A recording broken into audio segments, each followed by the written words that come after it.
자, 오늘 저희가 줄인 첫 번째 핵심 이야기는요. 바로 헌법재판관 치킨 게임입니다. 헌법재판관 3명 임명 동의안을 놓고 국민의힘, 민주당, 한덕수 국무총리가 한치의 양보 없는 싸움을 벌이고 있죠. 조금 전 국회 본회의에서요. 야당 주도로 임명 동의안이 통과됐는데 국민의힘 대다수 의원들은 불참을 했습니다. 이제 공은 한덕수 대통령 권한대행에게 넘어갔는데 한 권한대행은 본회의 열리기 직전에 긴급 담화를 내고 나는 못한다, 임명 보류하겠다 이렇게 강하게 못 박았습니다. 한 권한대행의 입장부터 듣고 이야기 나눠보겠습니다.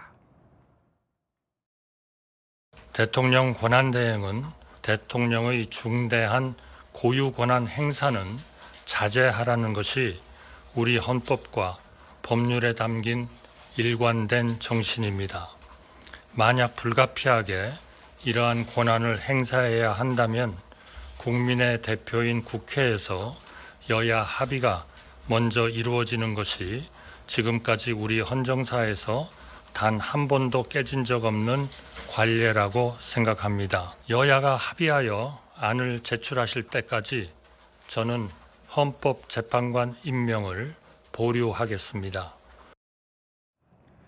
자, 저희가 이 한덕수 권한대행의 헌법재판관 임명을 둘러싸고 치킨 게임이 어떻게 벌어지고 있는지 간단히 정리부터 해드리겠습니다.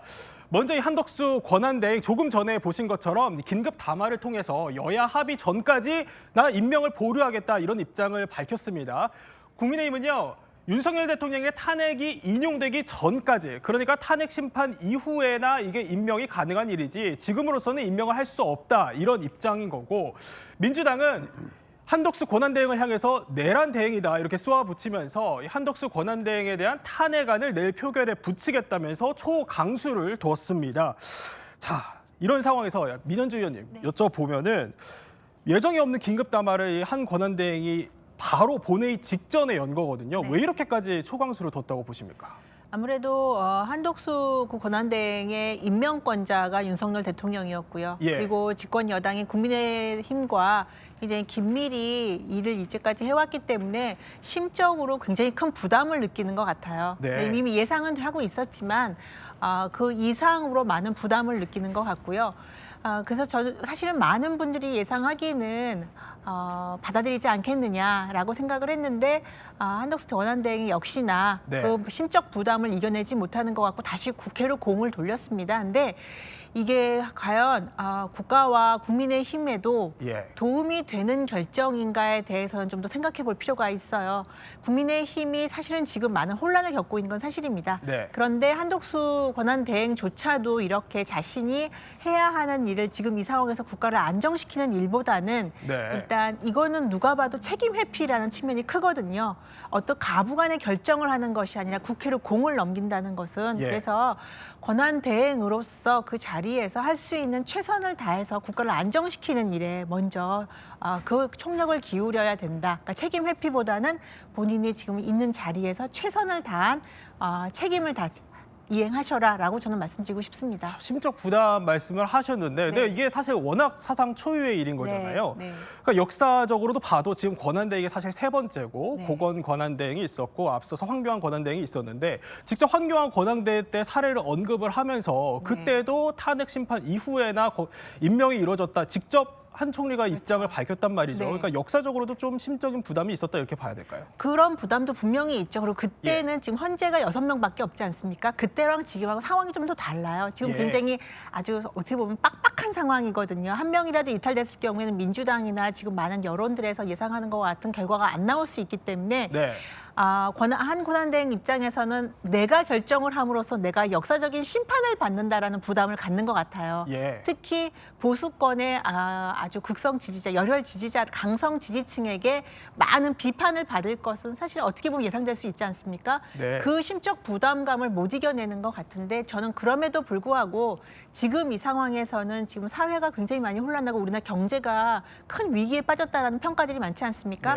그렇기 때문에 본인이 결단이 필요한 시기라고 저는 생각을 합니다. 자, 어쨌든 한덕수 총리 입장에서도 본인에 대한 탄핵 손추안이 이제 스물스물 올라오고 있는 상황에서 담화를 낸 건데 본인으로서도 그런 상황이기도 한 상황에서 오늘 담화를 보니까 이런 부분이 사실 눈에 띄더라고요. 그러니까 권영세 국민의힘 비대위원장 지명자, 이재명 민주당 대표, 우원식 의장이 좀 총의를 모아달라 직접 이렇게 실명까지 거론하면서 국회에 공을 넘겼습니다. 어떤 의도라고 좀 보십니까?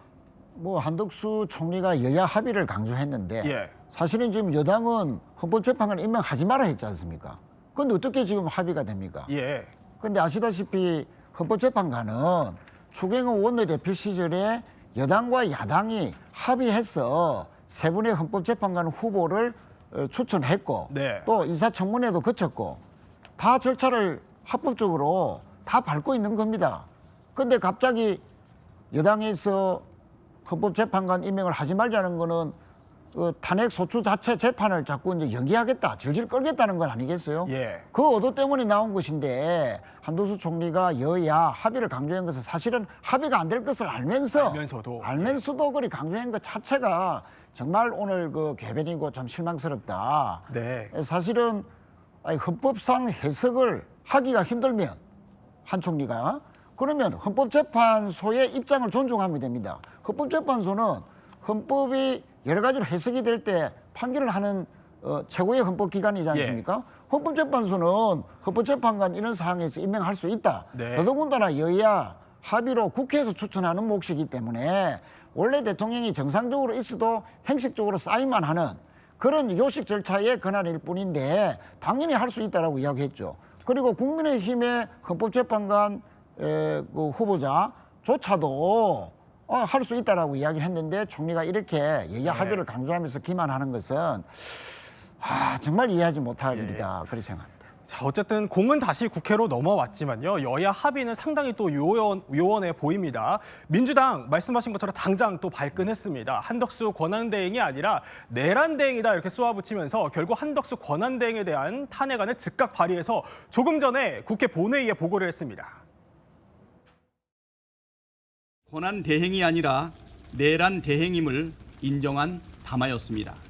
가장 적극적인 권한 행사인 거부권 행사를 해놓고 가장 형식적인 권한 행사인 헌법재판관 임명을 거부한다는 궤변을 늘어놓았습니다.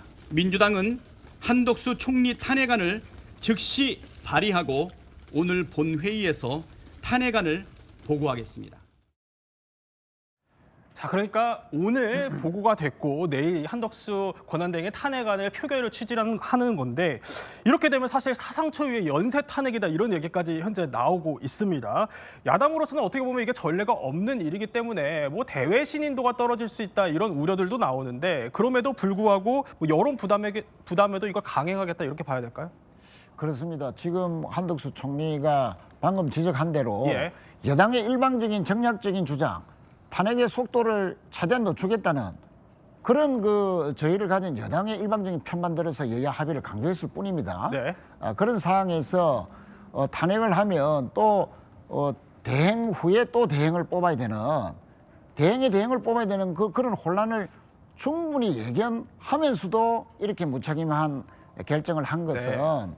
뭔가 모를 윤 대통령이나 김건희 여사 쪽에 약점이 잡힌 건 아닌지 하는 그런 의심을 할 정도로 네. 왜 이렇게 국민 민생 대외 신인도가 추락하고 또 어지러운 국정을 좀 바로잡아야 되는 아주 절박한 시점에서 이렇게 헌법재판소의 의견대로 따르면 될 것을 본인의 고집대로 하는 것인지 정말 이해가 가지 않습니다.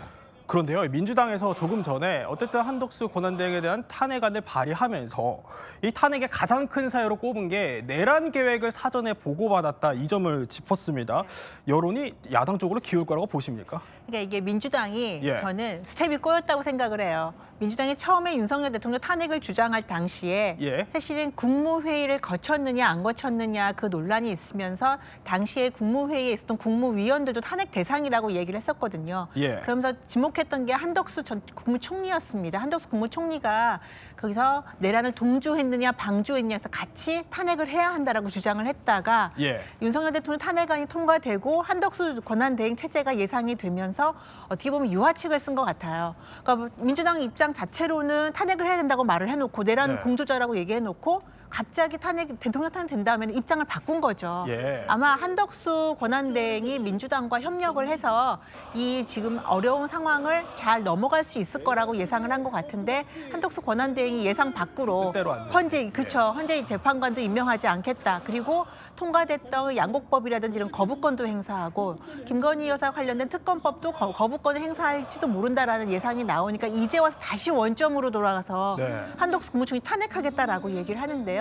저는 아까도 말씀드렸지만 한덕수 권한대행이 헌재 재판관 임명해야 된다고 생각을 합니다. 하지만 민주당이 이런 식으로 탄핵을 한다 안 한다를 협박을 하는 걸로 보이면은 네. 사실 국민들께도 민주당도 믿을 수 없다, 민주당도 안심할 수 없다라는 메시지를 줄 수밖에 없기 때문에 더 큰 혼란을 가져올 수밖에 없다고 생각을 합니다. 예, 한덕수 권한대행의 탄핵 이후의 문제도 있겠지만 어쨌든 탄핵 직전에 또 표결을 두고도 상당히 골치 아픈 상황이 벌어질 것 같습니다. 바로 내일 벌어질 수 있는 상황인데 표결에 붙여지더라도 정족수가 논란입니다. 총리 기준인 151석으로 볼 거냐 아니면 이게 대통령 기준인 200석으로 볼 거냐 현재는 정해진 바가 없는 상황이기는 하지만 이 정족수와 관련해서도 입법조사처가 내놓는 의견을 보면 상당히 오락가락합니다. 처음에는 이게 151석으로 볼 수 있을 것처럼 설명을 했는데 아니다 그렇지 않은 견해도 있다 또 입장을 바꿨거든요. 입법조사처가 오락가락하는 상황에서 국회의장으로서도 판단하기 상당히 부담이지 않을까요? 어떻습니까?